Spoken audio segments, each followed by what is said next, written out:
Hola chicas, buenas noches, ¿cómo están? El día de hoy voy a continuar con las series de grabaciones, pero en realidad lo que estoy haciendo pues es retrocediendo a la primera sesión. Resulta que en la primera sesión yo compartí con sus compañeros material, sobre todo concerniente a la evaluación, a los temas que se iban a ver en clase, a cómo estaba estructurado el programa. Y bueno, esa sesión no está grabada. Entonces, como ya ustedes seguramente se dieron cuenta, se acaban de integrar dos compañeras y a mí se me olvidó compartirles pues los criterios de evaluación, el correo electrónico y la primera sesión, porque pues di por hecho que ya estábamos todos en el mismo entendido. Sin embargo, creo que es importante compartir con ellas este material para que pues puedan saber cómo está estructurada la materia, cómo se va a evaluar. Y bueno, también les quiero compartir que ya había intentado hacer esta grabación el día de ayer. De hecho, no lo intenté, lo hice. Pero como lo había hecho con una serie de micrófonos, no sé qué pasó. Y se quedó grabando un sonido feo de fondo, ¿no? Y entonces pensé en editarlo, pero después creí que era más complicado estar realizando edición de video y me iba a tardar más y entonces pues mejor preferí grabarlo de nuevo, ¿vale? Entonces lo grabo para ustedes, para que tengan ese material con ustedes, para que vayan a ver este primer video y así ya vamos a tener todo el curso grabado, ¿vale? Entonces la materia, y como ustedes pueden ver en la pantalla, se llama Narrativa Literaria y Adaptación Cinematográfica y es una materia que surgió en 2017 para la licenciatura en Estudios Cinematográficos de la Autónoma del Estado de México. En esa ocasión, a mí me contrataron para dar dos materias. Una fue narrativa ficcional y la otra fue texto dramático. Dentro de narrativa ficcional es donde pues aparece el contenido que les estoy compartiendo y combinando con literatura. Pero los alumnos y alumnas de esa licenciatura tenían mucho interés en conocer cómo se realizaban los estudios literarios, cómo se analizaba un texto literario, desde qué teoría podía abordarse, cómo podía abordarse, para que a su vez ellos, ya conociendo el texto, pudieran hacer la adaptación cinematográfica, ya fuese de una obra de teatro, bueno, en el caso de la literatura de corte dramático, o ya fuese narrativa. Ajá, entonces ellos querían saber cómo analizar el texto literario para a partir de ello elaborar un cortometraje o mediometraje, porque largometrajes no los vi haciendo, pero cortometrajes y mediometrajes sí. Ajá, entonces compartí con ellos estas dos materias y resulta que ahora que la UAC hizo la propuesta de materias optativas, pues vi que estaba la posibilidad de poder compartir este material con ustedes y entonces reelaboré la materia, pero ahora, pues ahora nos pasa al revés, porque ahora nosotros somos los alumnos de licenciaturas relacionadas con lingüística y con literatura, con lengua y literatura, y entonces a nosotros nos interesa ver cómo se hacen estas adaptaciones al cine, o al menos conocer qué textos han sido adaptados. Digo, a lo mejor no vamos a conocer todos, o sea, se nos van a salir de las manos muchísimos textos, pero pues sí podemos por lo menos tener un panorama que nos sirva a lo mejor en un futuro próximo para abordar esto dentro de las clases, porque yo creo que la mayoría de ustedes en algún momento van a ver como una herramienta de trabajo a la docencia y entonces si trabajan con textos literarios y se apoyan en recursos audiovisuales, como en el caso del cine, pues les va a servir muchísimo, porque es una manera en la que pueden llamar la atención de los alumnos, alumnos que no están dedicados al estudio de las letras, a lo mejor de media superior o de educación básica, y entonces pues se apoyan de alguna cinta cinematográfica para poder dar algunas sesiones de literatura, ¿vale? Entonces la idea es esa, poder llevar material de la licenciatura en estudios cinematográficos a ustedes, para que a su vez ustedes la lleven a las aulas, si es el caso de la docencia, y si no, para que realicen estudios pues estudios literarios, ¿no? A lo mejor si lo ven como una forma de realizar un artículo, de publicar un artículo, como una forma para hacer una tesis o simplemente para entregar sus trabajos académicos. Yo estoy convencido de que ustedes ya tienen las herramientas para poder hacer el estudio del texto literario, es decir, ya llevaron materias relacionadas con esto. Entre ellas, pues yo les di una a la compañera que está aquí, a Guadalupe, a Lupita. Ya le compartí una de teoría literaria, que fue Teorías del Medio Siglo, y que se correspondía después con otra que le continuaba, que era como la parte 2 de esas materias, teóricas iniciales. Pero no son las únicas, ya llevaron ustedes más teorías dentro de la propia licenciatura.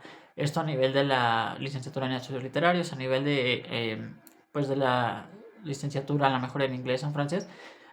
No tengo tan claro cómo está estructurado el plan de estudios, pero yo creo que también tienen materias relacionadas con teoría literaria para poder realizar pues sus estudios precisamente.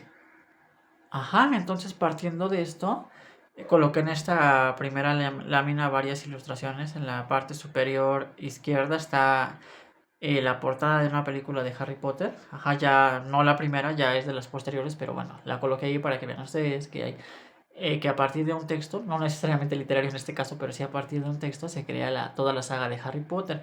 En la parte superior derecha aparece una toma del fotograma de Drácula. Ajá. Si ustedes ya leyeron la obra de Bram Stoker y ya tuvieron la oportunidad de ver las adaptaciones que se han hecho, pues ahí les coloco la captura de pantalla, bueno, la parte de un fotograma de la película y es de las que a mí me parece que están mejor logradas. Ajá, porque hay varias versiones de Drácula, ¿no? Incluso hay unas que fueron de corte muy comercial que estuvieron proyectadas en los cines por mucho tiempo. Ajá, entonces ahí está esa. Y en la parte de abajo coloco dos, pues que son clásicas, dos adaptaciones clásicas de la literatura, que es el caso de Pedro Páramo. Pedro Páramo, hay una versión con López Tarso, que es de acceso abierto, la pueden encontrar en la red, pero también hay una que hizo Netflix, que yo creo que ustedes vieron, fue más o menos como el año pasado.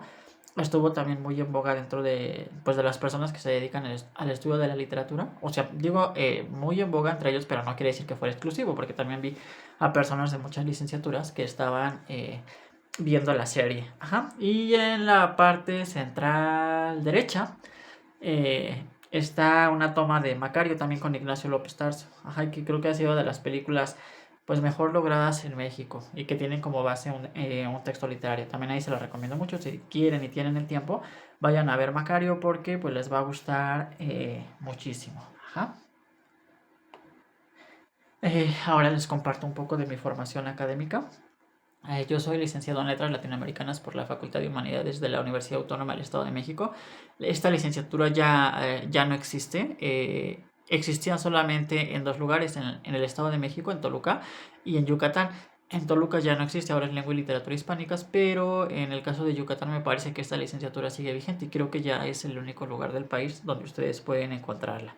Ajá, entonces yo inicio mi formación con literatura latinoamericana y la continuó dentro de la maestría en humanidades. Acá esa maestría en humanidades fue con salida a estudios literarios, porque hay varias. Está la maestría en ética, la maestría en historia, la maestría en filosofía y esta maestría en humanidades con énfasis en estudios literarios. También por la Facultad de Humanidades de la Universidad Autónoma del Estado de México. Y me seguí con el doctorado en humanidades, también con salida a estudios literarios, igual en la misma Facultad de Humanidades de la Autónoma del Estado de México. Tengo toda la formación en literatura latinoamericana, entonces si en algún momento ustedes quieren elaborar, no sé, algún artículo, quieren titularse por medio de artículo, por medio de tesis y tiene relación con pues con la literatura latinoamericana, con la mayor confianza del mundo, me lo pueden decir y podemos trabajar con ustedes. Ajá. Y bueno, después de esto, ya un poco pues saliéndome del campo de las letras, pero trabajando de manera interdisciplinar, decidí estudiar la licenciatura en psicología. Esta la estoy haciendo en la UNAM, estoy un poquito más de la mitad, pero mi idea es poder hacer cruces entre la literatura y entre la psicología. Ajá, esto ya es como parte de un trabajo interdisciplinar. Igual ustedes yo creo que ya llevaron seminarios pues de estudios interdisciplinares, o al menos que relacionen literatura y otras disciplinas, donde hoy se apuesta porque varias ramas del conocimiento, digamos, porque varias disciplinas estudian el mismo objeto de estudio y entonces se hacen aportes desde diferentes posturas para poder ampliar el estudio de determinado fenómeno. Por ejemplo, si nosotros estamos estudiando, se me ocurre algún problema de la conducta humana, vamos a suponer que tenemos una persona que tiene un trastorno relacionado con la depresión, ajá, en cualquiera de sus variantes, y entonces hay varias disciplinas que pueden estudiar esto. De entrada, pues la psicología, ¿no? Que la psicología dice ciertas cosas sobre cómo se trata el trastorno depresivo mayor, por ejemplo. Después viene otra disciplina que se complementa, que es una rama de la medicina, que es la psiquiatría, y que también puede darnos información para poder abordar un problema de corte psicológico, pero digamos desde la parte de la química cerebral, de los neurotransmisores. Y aquí ya tendríamos el apoyo de la psiquiatría. Muchas veces cuando no se puede tratar algo pues a través de la terapia porque se sale de las manos o porque ya urge ayudar a salir al paciente de esto, entonces se echa mano de la psiquiatría y se recurre a la medicación. Y como parte de estas disciplinas también podrían aparecer a lo mejor la biología, biológicamente cómo funciona el cerebro, la química, químicamente cómo funciona el cerebro, qué neurotransmisores circulan dentro del cerebro, y entonces podemos tener un conocimiento más amplio. Incluso podemos estudiar algún comportamiento y ponerlo en relación con el contexto donde está surgiendo eso, ¿no? Algo de corte más social. A lo que quiero llegar aquí es a que varias disciplinas pueden trabajar para explicar un mismo fenómeno. Y entonces, si estamos hablando de un trastorno depresivo mayor, por ejemplo, pues ya podemos trabajar de manera interdisciplinar con varias disciplinas y entonces podemos proporcionarle un tratamiento más integral al paciente. Esto se me ocurre a nivel de la psicología, pero lo mismo pasa a nivel de la literatura. Podemos apoyarnos pues de la psicología y entonces estaríamos haciendo psicocrítica de cierta manera, porque estaríamos llevando psicología a la literatura y podríamos explicar el texto literario a partir de la psicocrítica. Igual podemos hacerlo a través de la sociología, a través de la literatura comparada, a través de los estudios de recepción, e incluso podemos hacerlo a través de la lingüística. Ajá, entonces hay muchas formas de poder abordar el texto literario y que se pueda trabajar desde una postura interdisciplinar. Ajá. Y bueno, también les quiero compartir que tengo varias estancias de investigación. Todas han sido en la línea latinoamericana. La primera fue en la Universidad de La Habana en 2016. Ahí fui a estudiar algo relacionado con teatro cubano, con el teatro de José Triana. Y de ahí tengo ya varios artículos publicados y un libro en proceso de publicación que aborda la obra del dramaturgo cubano José Triana y cómo es que se relaciona esta obra literaria con el contexto. Principalmente a mí me interesaba Fidel Castro, entonces cuando fui a La Habana, pues fue para estudiar pues un poco a Fidel Castro, ¿no? Fue una situación difícil, pero lo logré. Y ahora que pues ya va a salir el libro, pues ya es como un proyecto que se ha llevado hasta el máximo, ¿no? O sea, no solamente en los artículos, no solamente en la tesis, sino que ya se convirtió todo ese proyecto pues en un libro. Después fui a la Universidad de Castilla, esto ya fue en 2017. Aquí continué con mi línea de estudio sobre el teatro. De aquí salió una tesis también sobre teatro cubano. Después llegué a la Universidad Autónoma de Querétaro como parte de una estancia postdoctoral. Mi contacto principal fue Gerardo Argüelles, que yo supongo que lo conocen. El doctor Gerardo estuvo trabajando con nosotros en Toluca, con algunos compañeros en sus tesis. Era parte de las comisiones lectoras de Toluca, de los comités tutoriales, y entonces ahí lo conocí, le hice la propuesta, me aceptó, y así fue como llegué a Querétaro, trabajando inicialmente todo, digamos, en línea, todo virtual, pero ya después él me hizo la invitación para dar materias pues ya en la Facultad de Lenguas y Letras. Acepté la invitación y así fue como me empecé a integrar al mundo de la docencia, pero ya en la Facultad de Lenguas y Letras, porque ya docencia ya llevaba más de 10 años de experiencia, pero así es como me inserté a la docencia en la Autónoma de Querétaro. Los temas que estoy trabajando ahí, como parte de esa estancia de investigación, es la obra en colaboración entre Jorge Luis Borges y Adolfo Bioy Casares, que yo estoy seguro que pues conocen la obra de Borges o conocen la obra de Bioy Casares, y ellos tienen dos seudónimos, o sea, publican bajo dos firmas, una bajo Honorio Bustos Domecq y la otra bajo Benito Suárez Lynch, y bajo esas dos firmas ellos publican una serie de libros que son aproximadamente 7.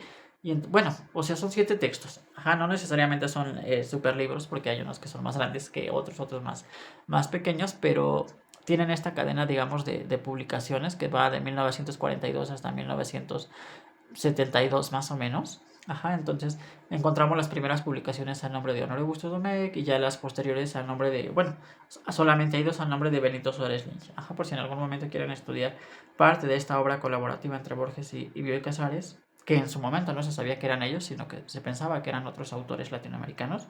Si ustedes deciden estudiarla, pues también me pueden decir con confianza y también vemos. Son textos complicados, sí les quiero compartir eso, pero no son imposibles de estudiar.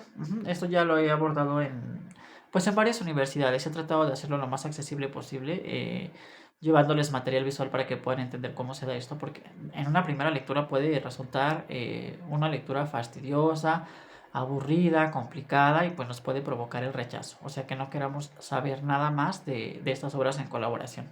Ajá.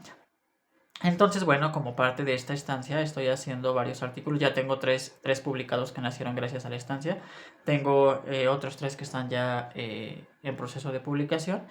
Y otros más, pues que estoy trabajando en eso, en la escritura de esos artículos. Esto en la línea de la obra en colaboración. Sin embargo, también trabajo la literatura y su relación con el género. Esto lo abordo principalmente con el grupo Contemporáneos, en especial con Salvador Novo. De ahí también ya tengo varias publicaciones. A lo mejor en algún momento me encuentran relacionado con alguna publicación de Salvador Novo, porque ya he estudiado casi toda su obra. Tengo estudiado en mis textos casi toda la obra de él, ¿no? La narrativa, la poesía, el teatro, el ensayo, todo lo que escribió Salvador Novo, todo lo he abordado. De hecho, me han hecho invitaciones para platicar sobre Salvador Novo. Esto estoy seguro que también ya las compañeras, las que cursaron conmigo el semestre pasado, pues ya lo saben, ¿no? Esa es la razón por la que estoy muy metido con Salvador Novo. Actualmente estoy trabajando con El vampiro de la colonia Roma de Luis Zapata. Estoy trabajando la relación de la prostitución con la salud mental del personaje principal, que es Adonis García, que es ahorita lo que estoy trabajando en cuestión de género y que estoy tratando de llevar a las ponencias cuando me invitan, y que tiene que ver con diversidad sexual. Pues estoy trabajando con El vampiro de la colonia Roma. En ocasiones también llevo cosas de Salvador Novo y en otras tantas también llevo cosas de Pedro Lemebel. Ajá, y de Camila Sosa Villada, que también ya han leído cosas de ella. Ajá.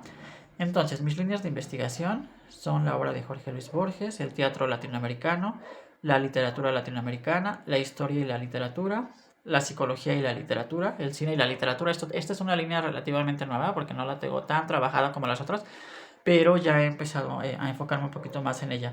Y literatura y género. Ajá, a mí me conocen por dos razones.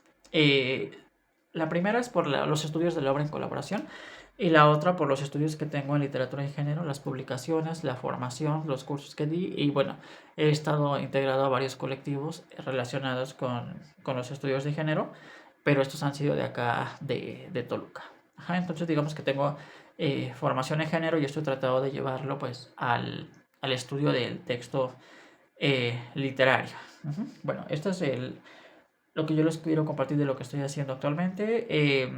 Estoy trabajando también a distancia con la Universidad de Castilla-La Mancha. Me invitaron a un proyecto que se llama la mirada del yo femenino, la mirada del otro. Ajá.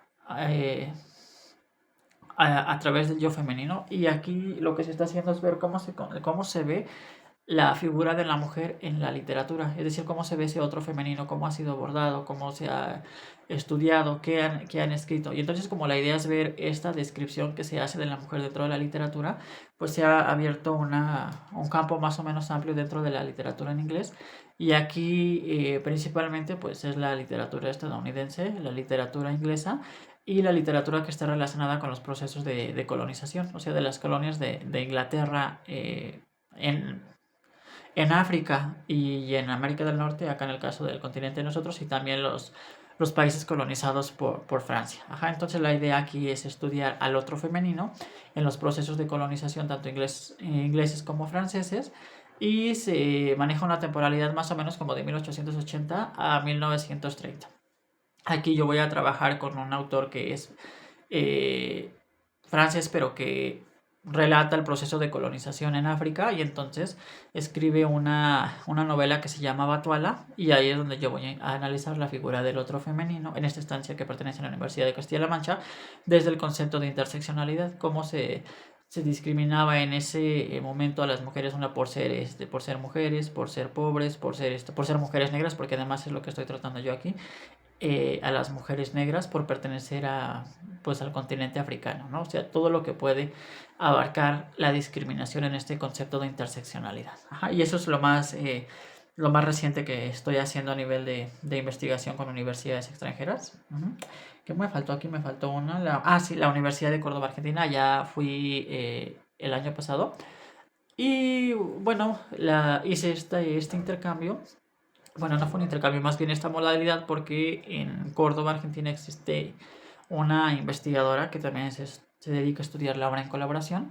Y entonces mi idea fue ir para entrevistarle y para que me diera nuevas vetas de investigación, para poder pues seguir ahondando en la obra en colaboración. Le hice unas entrevistas que seguramente van a salir publicadas, cuando eso pase se las voy a compartir. Y también me dio pues información para la realización de artículos en esta misma línea. Ajá. Bueno, esto es con respecto a mí.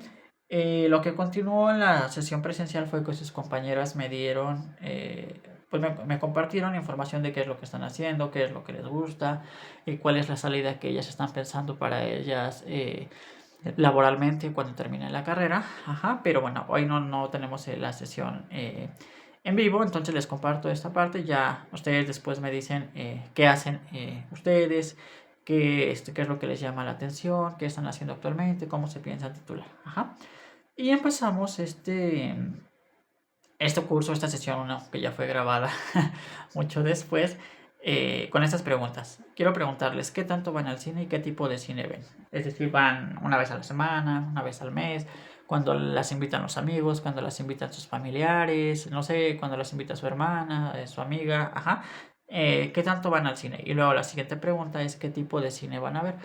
Si van a ver un cine de corte comercial, si van a ver un cine como una especie de documental, si van a ver cine de culto, o sea, qué tipo de cine ven, ¿no? Yo les compartí a sus compañeras que a mí, aunque a lo mejor es un poco rechazado, a mí me llama muchísimo la atención la comedia, ¿no? Y entonces las películas que voy a ver pues están relacionadas con la comedia, pero igual habrá quien diga, no, pues es que yo voy al cine a ver las películas de acción, a mí me gusta más ir a ver películas de ciencia ficción o a mí me gusta ir a ver películas de fantasía, ¿no? Porque hay para todos los gustos. Ajá, entonces, ¿qué tipo de cine es el que están yendo a ver ustedes? Ajá. También en esa primera sesión yo les pregunté por qué eligieron la materia, qué tipo de cine consumían, cine de culto, cine comercial, a lo que me respondieron que el cine que más consumían era un cine de corte comercial. También les pregunté cómo hacían una crítica literaria. Ajá, en este rubro sí me compartieron información, pero cuando les pregunté sobre cómo hacían una crítica cinematográfica, pues aquí ya no tenían tanta información o no tenían tan claro cómo hacer esto, ¿no? Pero igual esto se va a aprender en el camino con la información que les vaya compartiendo.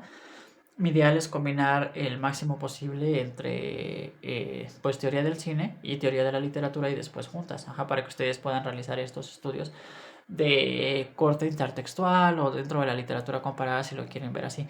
Siempre que vayan a la relación entre cine y literatura, las líneas más grandes a través de las cuales se puede estudiar esto, pues es a través de la intertextualidad, tomando en cuenta un texto A y un texto B, es decir, un texto base y un texto reelaborado o transformado o parodiado, o a través de la línea comparada. Y entonces ustedes dicen, vamos a comparar estos dos textos y empezamos con este texto que presenta estas características, tiene este narrador, tiene este espacio, tiene estos tiempos, tiene estos personajes y plantea estas temáticas. Ajá.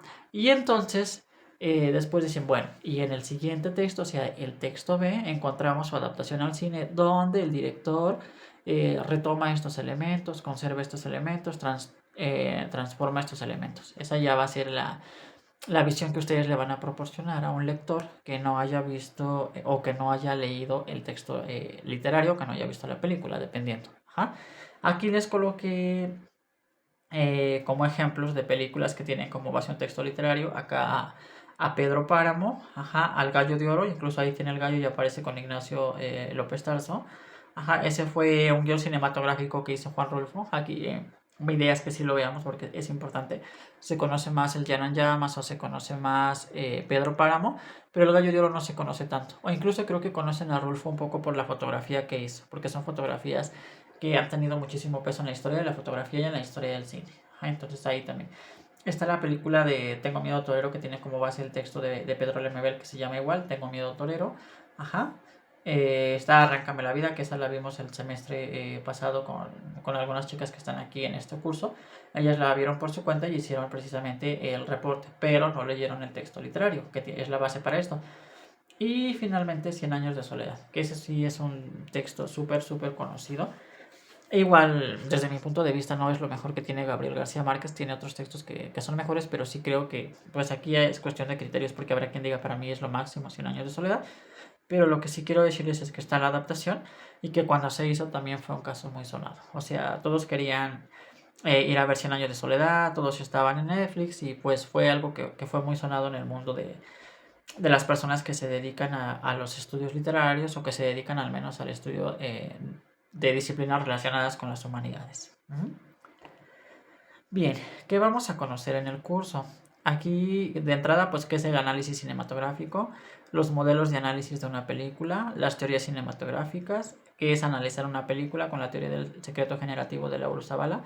Lauro Zavala es de la Universidad Autónoma Metropolitana, tiene muchísimo escrito sobre cine, sobre teoría del cine, y de ahí jalamos la teoría del secreto generativo que se utiliza sobre todo en la narrativa policial clásica. donde se presenta un texto que tiene precisamente un secreto y que bajo ese secreto se construye toda la trama. Es decir, se van revelando elementos que nos conducen a la revelación del, por ejemplo, del culpable del crimen, pero esto se va como construyendo a lo largo de toda la trama y hasta el final nos enteramos quién fue el autor del crimen que se comete, ¿no? Entonces ahí la importancia de la teoría del secreto generativo. También vamos a hablar, bueno, a ver qué es analizar una, bueno, esto de qué es analizar una película, cómo descomponer una película, y aquí ya aparecen la dirección, el guión, la fotografía, el vestuario, el discurso fílmico y el discurso narrativo. Nosotros hemos estado viendo el discurso fílmico con tomas, planos, ángulos, ajá. Y después vamos a ver acá el discurso narrativo, ajá, donde ya hablemos propiamente de, pues, de escenas. Todavía no llegamos allá, pero vamos a llegar. Y abordaremos también el cine de ficción y el cine de no ficción. Esto ya lo abordamos. Aquí la diferencia principal entre el cine de ficción y el de no ficción es la presentación de una historia y que además esa historia pues, se presenta a través de actores. Saben que lo que están presentando no es real, sino que es fingido, es ficticio. Ajá, entonces, aquí tenemos la gran diferencia contra el cine de ficción. Si vemos, por ejemplo, el Harry Potter, El Señor de los Anillos, Titanic, hay una historia que se cuenta y que es presentada a través de actores. O sea, se está presentando una ficción que el espectador está creyendo. Y tenemos también la no ficción, que va más relacionada con lo que es la realidad o la representación de la realidad. Ajá, por ejemplo, el cine de corte documental. Cuando nosotros vemos algún bloque de cine documental, nadie está actuando, no hay un guión elaborado como tal, ¿no? O sea, no es que estén siguiendo un libreto para poder decir todo eso, sino que es más espontáneo. Ajá, entonces ahí viene la diferencia entre cine de ficción y cine de no ficción. ¿Mm? Y de aquí pasamos al programa, que es lo que vamos a ver. Bueno, más bien cómo está estructurado este programa. Esto, bueno, esta es información que no les compartí tampoco a sus compañeras, porque di por hecho que ya lo había hecho, ajá, pero lo comento en este video.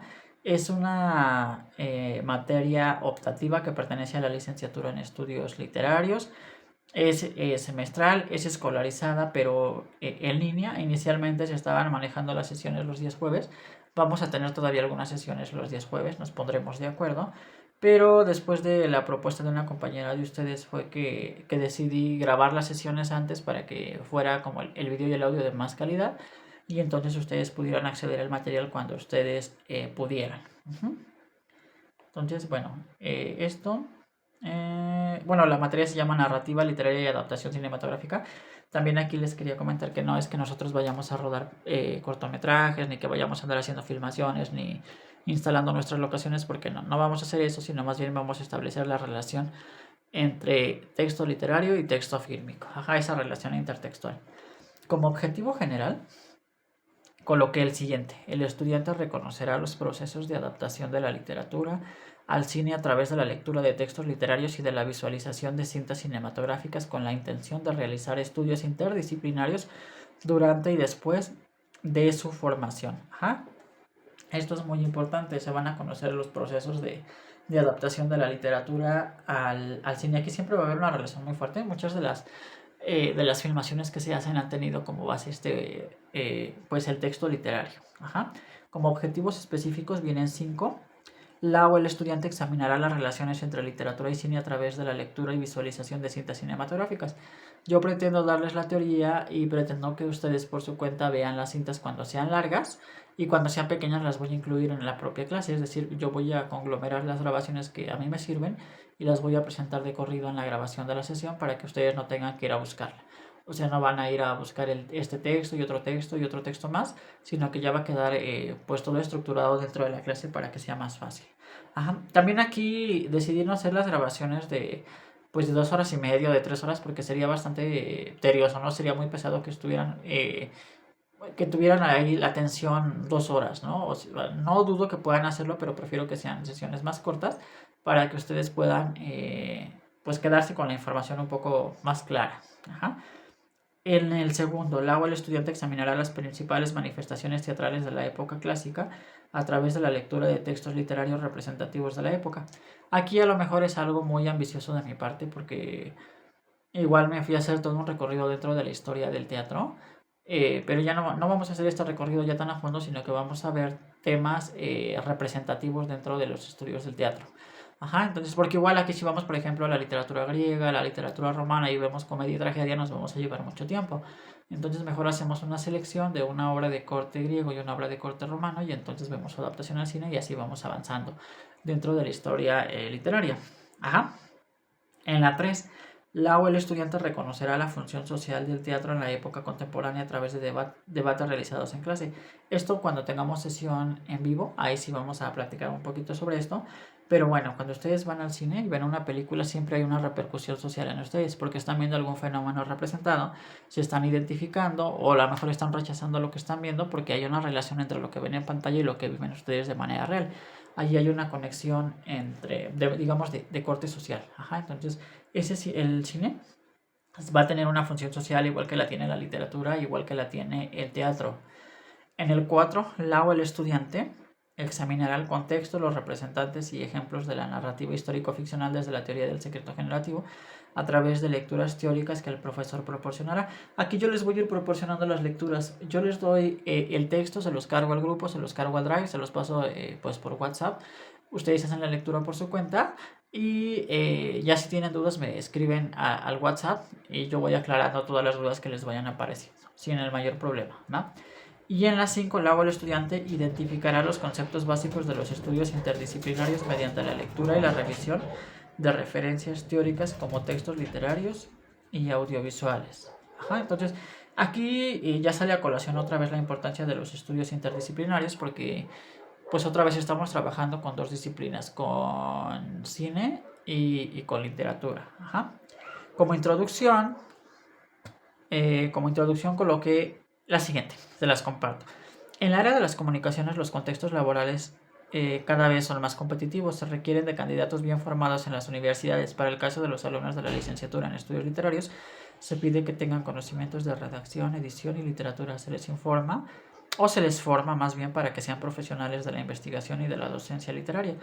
Para ello resulta indispensable que tengan conocimiento del canon literario y de la forma en que los textos en no pocas ocasiones han sido adaptados al cine. La unidad de aprendizaje ha sido diseñada en 4 unidades. Ahorita les voy a comentar cuáles son esas 4 unidades, pero bueno, a la persona que egresa de la licenciatura en estudios literarios o a lo mejor o de cualquiera de las lenguas de inglés, de francés, de portugués, de alemán, de italiano, de la que sea, siempre se les exige que tengan una redacción impecable afuera. Y muchas veces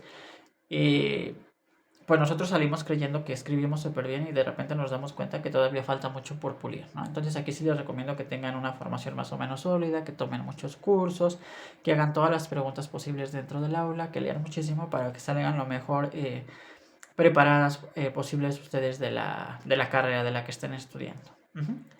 La materia tiene como objetivo desarrollar habilidades analíticas y argumentativas a partir de las adaptaciones cinematográficas. En esta materia se abordarán algunos textos literarios que han sido llevados a la pantalla. Para ello, en el caso del teatro, se comenzará con el carro de Thespis, toda vez que ha marcado un antes y un después en los estudios del teatro. Esto también se los voy a compartir en algún momento, la historia del carro de Thespis. Porque esto es lo que origina verdaderamente el teatro en Grecia, y lo que nos da la idea de tener los diálogos de los personajes y que se van combinando con el coro y que muchas veces el coro va haciendo como estas intervenciones para que los dioses escuchen a los hombres. Y sobre todo en el teatro clásico es donde va a aparecer esta figura del coro. Igual llama muchísimo la atención y que yo considero que es plenamente un personaje, el coro. Tiene tanta importancia como un personaje de la obra teatral. Ajá. Es importante mencionar que la unidad trabaja de manera interdisciplinar con la literatura y el cine. Muchas de las cintas que hoy conocemos tienen como base un texto literario. Es imposible negar la deuda que tiene el montaje cinematográfico con el arte dramático. La unidad hace un repaso por las principales corrientes literarias desde la narrativa y desde el teatro, todo con el objetivo de reconocer las bases para las adaptaciones a la pantalla grande. A lo largo de la unidad, las y los alumnos se enfrentarán a un proceso de aprendizaje y desarrollo de habilidades y actitudes que les brindarán la posibilidad de hacer un estudio más completo de la obra literaria. Además, les permitirá realizar estudios de intertextualidad. Esto lo he estado refiriendo a lo largo de este video. O sea, hablemos de intertextualidad, de literatura comparada. En ambos casos ocupamos dos textos, texto A y texto B. Yo les llamo así, pero igual ustedes pueden llamar obra base, obra reelaborada, dependiendo al teórico que ustedes vayan a utilizar para los estudios que ustedes hagan. Durante el avance de los contenidos luego el estudiante se acercará a los elementos de la narrativa cinematográfica, donde podrá ver la teoría de percepción de Bergson y el lenguaje cinematográfico como composición, planos de cámara, ángulos de cámara, movimientos de cámara y transiciones. De esto ya vimos algunos elementos. Después de haber cursado la materia, el estudiante podrá realizar estudios de alto nivel educativo, podrá utilizarlos para cubrir los requisitos para sus materias o bien para titularse. Esto ya depende de ustedes, con qué fin hayan cursado la materia, si quieren a lo mejor escribir sobre cine y literatura, si pretenden titularse con algún trabajo relacionado con esto o una materia que les llama la atención o quisieran probar algo diferente, ya cada uno de ustedes pues sabrá cuál es la razón. Después coloqué la justificación. Esto ya se los expliqué a grandes rasgos cuando inicié la presentación. Y de aquí paso a las competencias a desarrollar. Dentro de estas competencias genéricas coloqué dos. La primera, construir metodologías adecuadas a partir del análisis de las obras literarias y de las cintas cinematográficas. La segunda, fomentar a través de ensayos la relevancia que adquiere el cine como archivo histórico de nuestro acontecer. Entonces, esas como competencias genéricas y como competencias específicas, desarrollar una cultura crítica y analítica por medio de la expresión cinematográfica. Ese es el ideal, que ustedes alcancen a desarrollar esta postura crítica sobre cualquier texto que les caiga en las manos, o sea, que ustedes lean, aunque la primera vez sí les recomiendo que sea una lectura por placer y ya la segunda o tercera lectura que ya sea una lectura para el análisis. Traten de hacer eso. No lleguen directamente a la obra literaria con los lentes de una teoría puesta. Puestos porque entonces van a empezar a buscar lo que leyeron en la teoría que leyeron primero, ¿no? Por ejemplo, si leen alguna obra que esté construida, no sé, se me ocurre desde que será, se me ocurre por ejemplo, violencia hacia las mujeres se me ocurre, ¿no? Y entonces ustedes leen varios artículos sobre este tema y entonces cuando vayan al texto literario lo que van a encontrar todo con los lentes púrpura, ¿no? Que no quiere decir que esté malo, sino que van ustedes ya sesgados a buscar determinados elementos en la obra que a ustedes les interesa estudiar. El ideal es que en esta primera lectura no lo hagan, no revisen crítica literaria, no revisen artículos que hayan escrito otros autores, nada, sino que lean ustedes y se dejen llevar por el texto literario. Y ahora sí, en la segunda vuelta ya chútense todo lo que puedan ahora sí de estudios de género, o sea, todo lo que tenga que ver, o a lo mejor con discriminación, que también está aquí dentro del género, pues ya ustedes pueden consultar todo eso y ahora sí adentrarse en el estudio de la obra literaria más a fondo. Pero inicialmente no les recomiendo que lean nada, ¿no? De cualquier vertiente nada, para que tengan esa experiencia más enriquecedora, digamos una lectura más inocente. Bien, en cuanto a las competencias específicas, desarrollar una cultura crítica y analítica por medio de la expresión cinematográfica y investigar temáticas y necesidades sociales. Aquí me interesaba mucho que lo que ustedes abordaran o que escribieran era algo que estuviera relacionado con su contexto, con lo que ustedes viven y que entonces pues eso les facilitará escribir, porque si ustedes se sienten identificadas con algo, con determinado tema, pues es más fácil que puedan llevar esto a la escritura, porque es algo que les llama la atención. Entonces ese es el ideal. Bueno, y ahora sí, ya que tenemos claro que tenemos que tener una lectura, digamos, ingenua, inocente, y después ya, ahora sí, cualquiera de las líneas que ustedes quieran ya pueden ir a investigar, a ver lo que se considera como el estado del arte, o como el estado de la cuestión, o sea, lo que se ha dicho sobre el tema que a ustedes les interesa. Ahora sí ya pueden ir a revisarlo y pueden realizar si quieren ya una segunda o tercera lectura, y ahora sí ya pueden ir estableciendo relaciones entre lo que tenían como pensamiento original y lo que encontraron en la crítica literaria y lo que ahora con todo eso ya están pensando. Porque además la postura de ustedes se va a ir transformando. Bueno, está dividida, pues está dividido el programa en 4 unidades. En la primera vamos a hablar de géneros literarios, que yo creo que ya los conocen, estructura de la narración literaria, también creo que esto ya lo conocen, los estilos de la narración literaria, que también creo que ya lo conocen, elementos básicos para el análisis literario y la importancia del contexto social, político, histórico de la creación literaria y los principios del secreto generativo, que eso lo expliqué un poquito más atrás. Esto en la primera unidad. En la segunda hablaremos del teatro, de los orígenes del teatro griego, precisamente con el carro de Tespis, del teatro griego en sus dos vertientes, tragedia y comedia, del teatro romano igual en tragedia y comedia, del teatro medieval, del Renacimiento italiano y la comedia del arte, teatro isabelino, teatro del siglo de oro y clasicismo francés. Ustedes van a poderse dar cuenta que esto es mucho y que entonces igual va a ser complicado poder abordar los textos literarios que corresponden a todas estas corrientes, pero sí podemos pues buscar textos representativos y abordarlos, o sea, ver de qué va, cómo se realizó esa adaptación al cine. En la unidad 3 tenemos la narrativa ficcional que se extiende a dos vertientes, a la narrativa policíaca con Agatha Christie, con Edgar Allan Poe y con Arthur Conan Doyle, que yo creo que nos quedaremos solamente con Agatha Christie y con algo de Edgar Allan Poe, que es el fundador de la literatura policíaca. Él propone la novela de Enigma en Estados Unidos y de aquí se expande hacia Europa, y entonces ahí ya tenemos pues autores como Arthur Conan Doyle, como Agatha Christie y como Chesterton. Ajá, después de eso esta narrativa también se va a Argentina y de manera posterior vuelve a Estados Unidos, pero ahora ya no se llama novela policíaca, sino que se llama novela negra, pero ya es más bien como una degeneración del género del género de la novela de enigma. Ajá, porque ahora ya hay más violencia, ya digamos que hay balaceras, hay muertes, hay robos, hay sexo, o sea, hay muchas cosas que ya son parte del morbo y que ahora ya este tipo de textos tienen una carga pues más para vender, ¿no? O sea, la finalidad de esto son las ventas y entonces pareciera ser que se ha disminuido el valor que originalmente tenía el relato policial clásico. Ajá, con Agatha Christie, con Edgar Allan Poe, con Arthur Conan Doyle. Ajá, ya esto se da en Estados Unidos. Ajá, ahí nace, se extiende y regresa, pero ya con un valor que ya no es como era el original. Después viene la prosa histórica. Aquí coloqué a Alejandro de Dumas y a Mariano Suela. Originalmente el peso principal estaba en el Conde de Montecristo, pero a mí me interesa más que conozcan lo que es más cercano a ustedes. Entonces yo creo que aquí abordaremos a Mariano Azuela con los de abajo y vamos a ver qué es lo que dice Mariano Azuela, cuál era lo que él pretendía, cuál es esa posible poética de creación de su texto, a lo mejor algo de Nelly Campobello, y ya después vemos cómo se ha hecho la adaptación al cine. En el caso de Mariano Azuela, yo conozco al menos 3 versiones de los de abajo.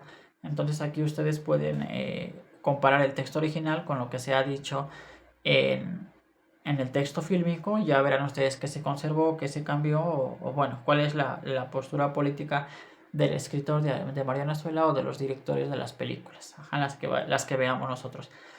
En la unidad 4 vamos a ver los fundamentos de la narrativa cinematográfica, la imagen en movimiento, la teoría de la percepción de Bergson, imagen-percepción, imagen-afección, imagen-acción, el lenguaje cinematográfico, que aquí ya vimos gran parte, composición, planos de cámara y ángulos de cámara. Ajá, entonces esto ya, yo creo que aquí ya vamos avanzando. Y llegamos a la parte que yo creo que ustedes quieren saber, la participación en clase, que vale el 20%. Esto siempre va casi por default porque me han tocado alumnos y alumnas que son que participan mucho. Ajá, entonces eso sí lo he notado que en la Autónoma de Querétaro hay un índice de participación mayor. Ajá. Me ha pasado que en otras universidades a lo mejor no participan tanto, pero sí me están poniendo atención porque si les pregunto si saben de lo que estoy hablando. Ajá, entonces, pero yo creo que la participación pues la van a tener casi todas, estoy seguro de eso. Después vienen los reportes de lectura, yo les doy la lectura, ustedes pues leen el texto y me hacen el reporte del texto, dependiendo, ¿no? En media cuartilla, en una cuartilla. Lo ideal es que ustedes explican lo que leyeron a otra persona que no leyó y que pueda entender de qué va el texto. O sea que a través de la pluma de ustedes esa persona pueda entender qué fue lo que se trató dentro de ese texto que leyeron a ustedes. También como parte de la evaluación coloqué aquí un podcast. Ese podcast va de 5 minutos como mínimo hasta el máximo, lo que ustedes consideren que requieren de tiempo. Van a elegir una obra de las que hayamos visto en el curso y van a realizar la descripción de la obra.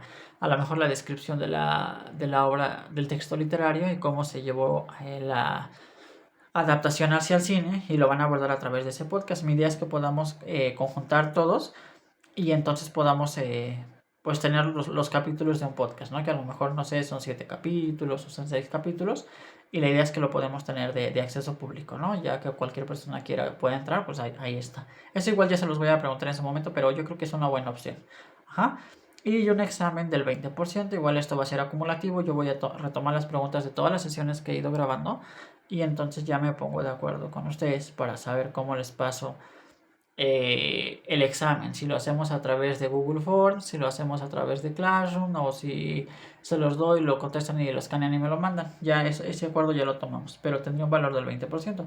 Entonces tenemos 20 de clase 30 de los reportes, esto sí pongan mucha atención y trabajen en esto, porque a veces no son tantos reportes y el valor es mucho. Ajá, en el podcast también échenle muchas ganas cuando les toque hacer esta grabación. Y en el examen, pues igual, revisen los contenidos, vayan sacando sus notas, si tienen dudas me preguntan y ya, ¿va? En cuanto a los criterios de acreditación, aquí sí quiero comentarles que no me pasa mucho, pero de repente si hay alumnos o alumnas que se van a extraordinario y entonces no fueron a clases o no me entregaron trabajos y quieren que les deje presentar el extraordinario. Yo aunque nunca estoy como todo el tiempo regañando o reclamando, pero sí me baso en el reglamento. Ajá, si al final de cuentas pues el alumno o la alumna no entró a clases, no entregó trabajos y después quiere presentar el extraordinario, siguiendo el reglamento no se va a poder. Entonces, por eso les comparto esto. Tienen que haber sido alumnos debidamente inscritos o inscritas en la asignatura, eso de entrada. Aquí yo creo que ya todas ustedes están inscritas de manera formal en la materia. Tienen que haber presentado el 80% como mínimo de trabajos y o prácticas. Ajá, esto si quieren presentar un examen extraordinario, pues tienen que haber presentado esto, el 80% como mínimo de trabajos y o prácticas. Y tener un mínimo de asistencias del 80%. Digo, yo no estoy pasando lista porque estoy grabando las sesiones, pero sí es importante que vean los materiales. O sea, no lo dejen pasar, sí vean los materiales. Igual los pueden ver en su casa, en el camión, en un parque, donde ustedes más cómodas se sientan, pero sí vayan revisando de qué va. Ajá. Y ahora sí, de aquí ya entramos de lleno a la materia. En la primera sesión hablamos un poco sobre las bellas artes. Les pregunté a sus compañeras qué consideraban que eran las bellas artes y entonces coloqué una lámina con varios fragmentitos de diversas artes. Entonces está ahí el Palacio de Bellas Artes, está la música, ajá, el saxo en la parte de abajo, bueno, la trompeta, una chica que está observando unas pinturas, unos cuadros en un museo, una persona que está preparando como sus pinturas tiene su paleta ahí de pinturas, ajá, unas cintas de cine que están en la parte de abajo y el cinematógrafo, ajá, que eso es algo importante y que todas están relacionadas con las bellas artes. Y pongan atención especial ahí en bellas artes, porque son bellas y porque son artes. Ajá.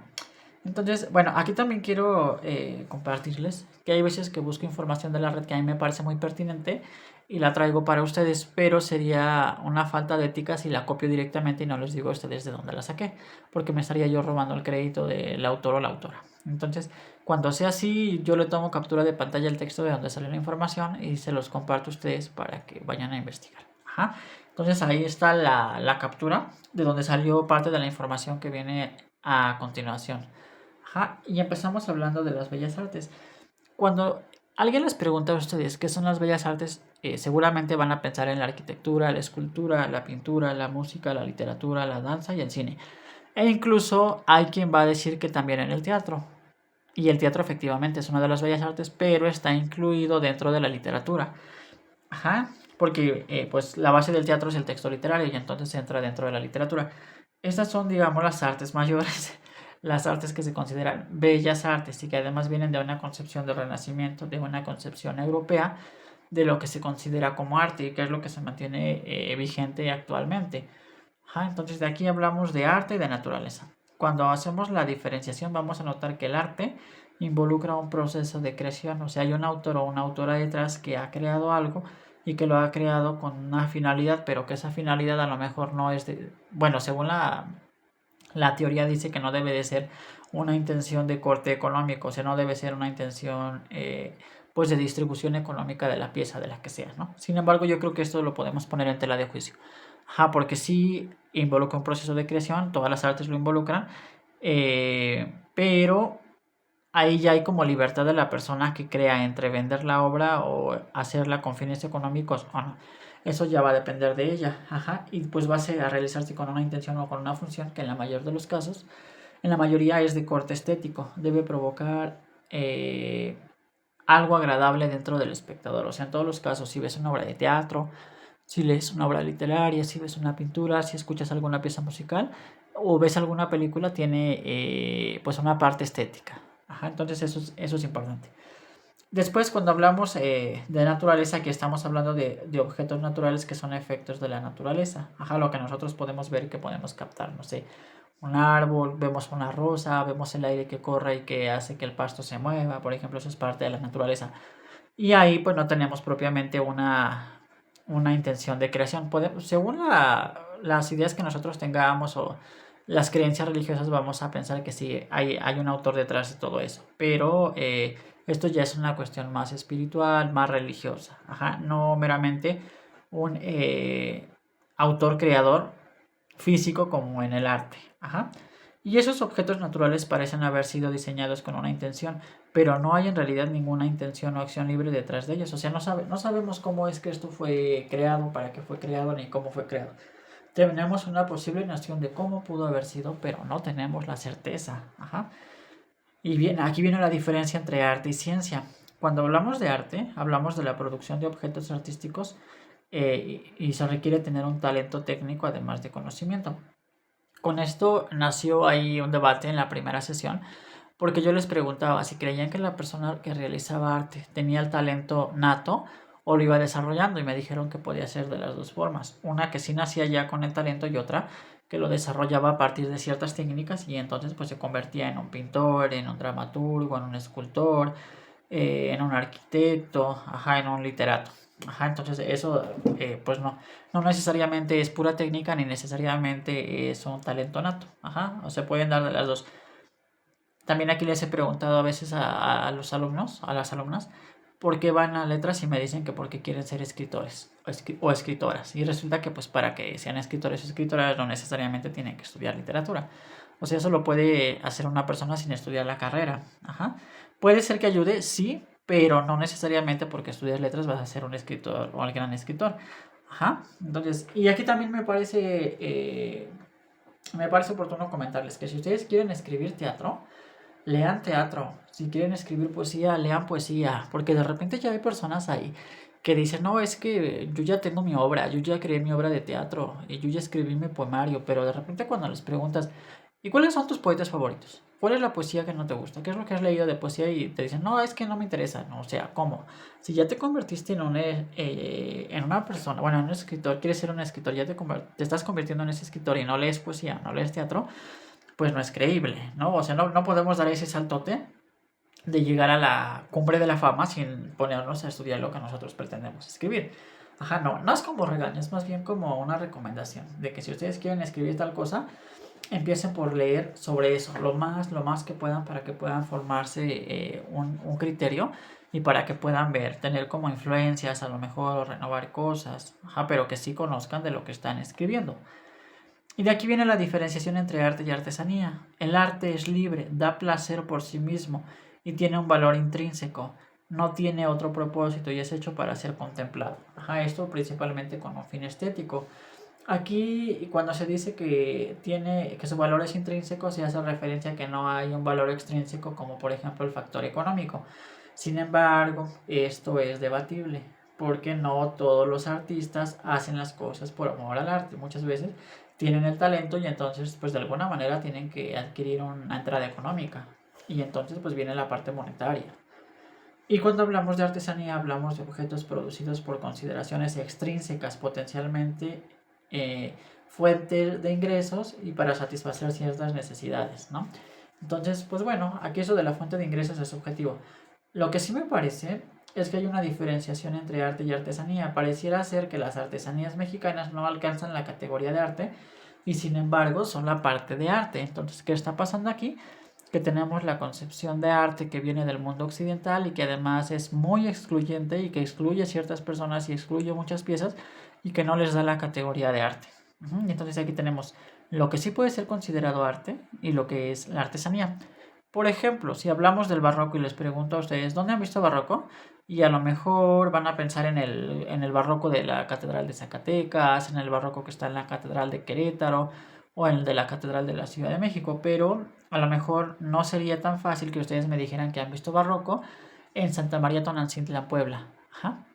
Y sin embargo, ahí hay un barroco que es de corte indígena, donde se da la representación de los ángeles que están colgando en la cúpula de la iglesia, pero son ángeles que tienen como colores base el verde, el rojo y el blanco, que son colores muy cercanos a nosotros y que además los rasgos de los ángeles son más exagerados, con pómulos más grandes, ajá, y no el ángel delicado que viene de la cultura europea, ¿no? O sea, es muy distinta la forma en la que se representa un ángel en el arte europeo y otra forma en la que se hace en el arte mexicano y que además muchas veces es reducido a la artesanía, ¿no? O sea, entonces decimos, este es un barroco de corte artesanal, ¿no? O sea, pero ¿por qué no es simplemente un barroco artístico? ¿Por qué lo tenemos que reducir a artesanal, ¿no? Pareciera ser que tiene menos valor, pero bueno, esto ya está relacionado con estas ideas de arte europeo.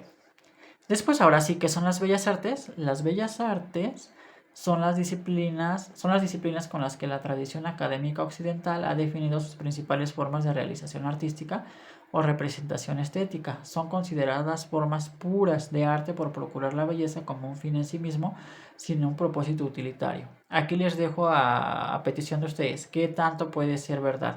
¿Realmente no hay un fin utilitario dentro de las bellas artes? Yo creo que sí. O sea, a final de cuentas, cuando se construye una catedral, la persona, digamos, el arquitecto, o sea, tiene de por medio un fin económico. Ajá, cuando se pone en escena una obra de teatro pasa lo mismo. Cuando una obra literaria se va a calidad de bestseller pasa lo mismo. Ahí hay una intención meramente económica. Entonces no podemos decir que no haya pues un fin utilitario completamente en las bellas artes, porque al igual que en las artesanías sí lo hay. Ajá. El sentido moderno del término bellas artes apareció durante el Renacimiento con la noción de artista y el reconocimiento de la expresión creativa como un hecho individual. Ajá. Ya para el siglo XVIII hay 5 formas de las bellas artes, que son la arquitectura, la escultura, la pintura, la música y la poesía. Ya después se agregan 2 y entonces ya tenemos las 7 que son las que nosotros conocemos. Bueno, conocíamos 6, pero se agregó el cine y entonces ahora ya se considera como el séptimo arte. Y ahora nosotros estaríamos estudiando el séptimo arte. Ajá. Después para el siglo XX se incorpora el cine y se considera que las bellas artes son centrales para la alta cultura. Aquí otra vez viene esta parte excluyente. ¿Por qué las bellas artes tienen que ser parte de la alta cultura? Porque una persona, digamos, aquí siguiendo esta etiqueta excluyente, porque las personas de baja cultura no podrían tener acceso a las bellas artes. Aquí es muy excluyente el término, ¿no? O sea, hay mucha discriminación dentro de esto, pero así funciona. El concepto de las bellas artes es culturalmente excluyente y está vinculado con nociones europeas de la historia del arte. Igual, cuando hablamos de historia del arte, también tenemos la tendencia a pensar en la historia del arte que se da en Europa. Ajá, aunque por ahí puede haber alguien que me diga, bueno, pero ¿historia del arte dónde? Y entonces llega la aclaración de historia del arte en México, historia del arte en Argentina, historia del arte en Querétaro, ¿no? Por ejemplo, y entonces pues ya aquí hay una ramificación de la historia del arte, pero en la mayoría de los casos sí se parte de los conceptos occidentales. Ajá. Como características de las bellas artes tenemos la aspiración a la belleza, la universalidad, la durabilidad y lo clásico. O sea, siempre vamos a tener esto dentro de las bellas artes. Ahora bien, aquí ya viene una división. Podemos tener una clasificación en artes plásticas, donde tenemos la escultura, la pintura y la arquitectura, porque son más maleables. O sea, en realidad todas son maleables, pero estas tienen una calidad de maleabilidad mayor. En artes fonéticas como la música y la literatura, ustedes se dan cuenta que están relacionadas con el sonido, con la lectura en voz alta, con lo que escuchamos de los instrumentos. Y las artes mixtas como la cinematografía, el teatro y la danza, donde ya se pueden combinar varias artes y entonces podemos tener pero que es un conjunto de otras. Ajá, y ahí tenemos esto, ¿sí? Hoy también se consideran artes el teatro, que ya está incluido en la literatura, la fotografía, las artes visuales, que son aquellas que pueden ser vistas, ajá, la performance y el arte digital. Aquí yo les coloqué imágenes de un colectivo que se dio en Chile por Pedro Lemebel y que se llamó Yeguers del Apocalipsis, porque bueno, esto es una de las grandes clasificaciones del arte en Chile, ajá, y en ese Chile previo a la caída de Augusto Pinochet. Y entonces Pedro Lemebel, perdón, con un amigo, fundan el colectivo Yeguers del Apocalipsis y se presentaban en cualquier evento político. Y entonces podían aparecer en la presentación de un libro o cuando se estaba dando un discurso político y aparecían ellos en escena y presentaban las performances.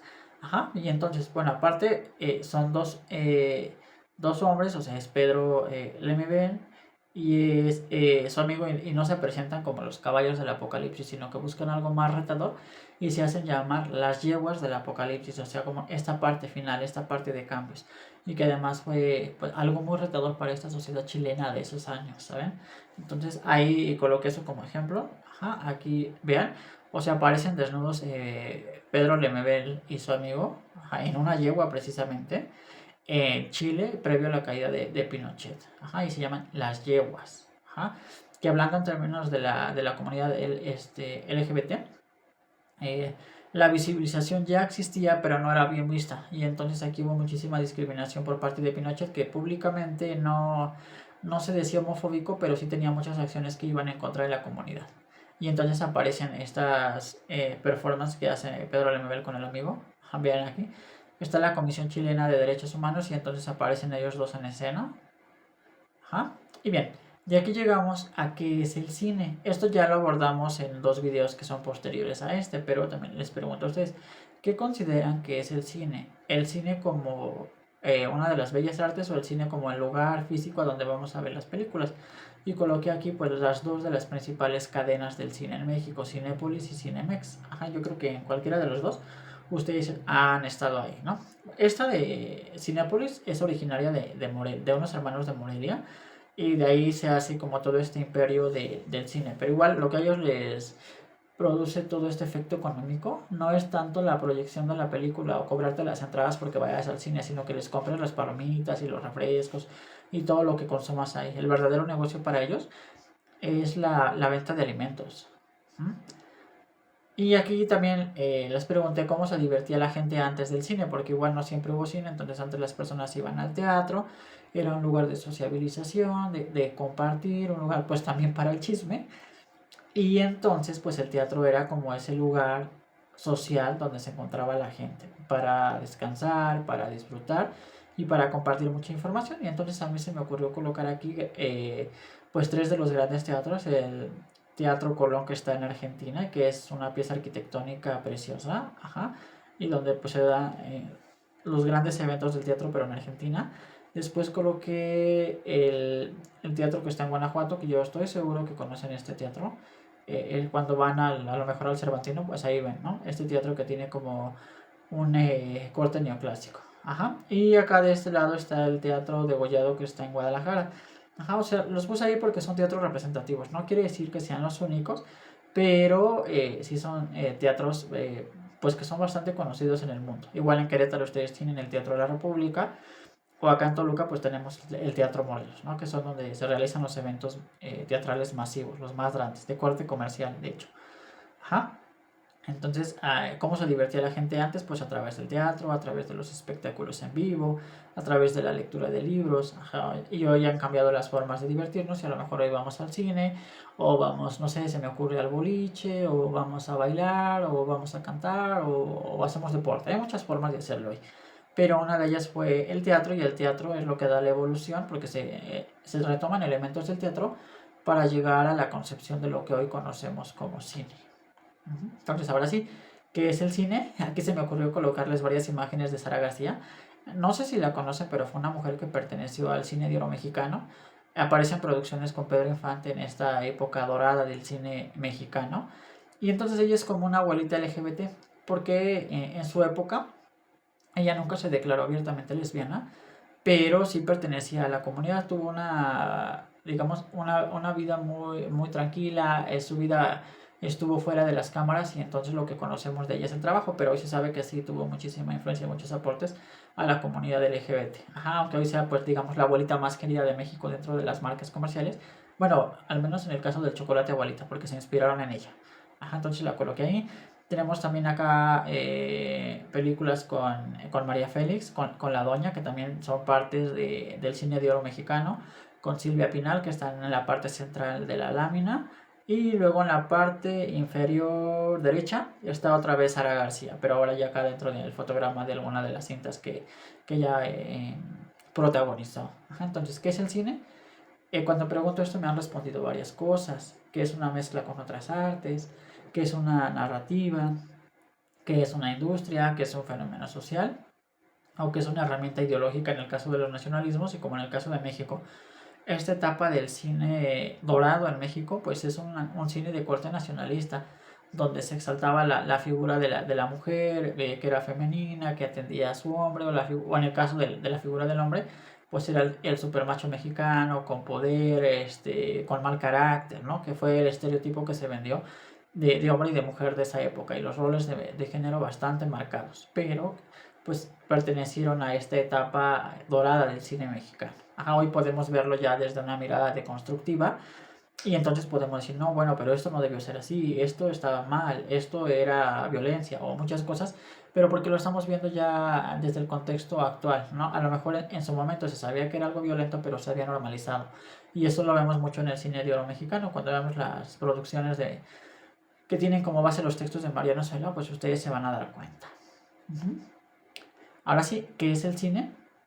El cine es una técnica, una industria y una forma de arte que recrea la ilusión de movimiento a partir de la captura de fotografías continuas, fotogramas reproducidas a velocidad que se percibe como un flujo continuo. O sea, a final de cuentas, el cine es movimiento. Es un término que tiene diversas acepciones vinculadas a la cinematografía, el registro y la exhibición de imágenes en movimiento sobre una pantalla. Cuando se crean las primeras salas de cine, que son más bien los Nickelodeons, que ya vimos en el último video que grabé, los Nickelodeons son unas salas pequeñas que tienen una fachada como de almacén, y entonces adentro se proyectaban 6 cintas de 10 minutos aproximadamente, pero cintas mudas, o sea, lo que veíamos era solamente la imagen en movimiento pero sin sonido, y muchas veces se acompañaba de un pianista o de algún espectáculo en vivo, y se combinaba la imagen con el espectáculo en vivo. Pero pues esta fue la parte del cine, que fue el cine mudo, y después de ahí evoluciona al cine ya de corte comercial, ya con el sonido. Entonces pues es lo que está pasando aquí, cuando vemos a los fotogramas reproducidos a una velocidad, ¿no? Y que nos da la ilusión de realidad y la ilusión de movimiento. Y bueno, también el cine pues es el nombre del espacio físico equipado con una pantalla de gran tamaño, donde se proyectan las películas, que además tiene butacas para que los espectadores puedan sentarse. Igual hoy ya pues hay cines ya, digamos, bastante lujosos, que tienen las mayores comodidades del mundo. Tenemos las salas VIP, pues las películas en 3D, en 4D, ¿no? Entonces hay muchas cosas que no se tenían cuando se origina el cine, cuando se proyectan las primeras películas, ¿vale?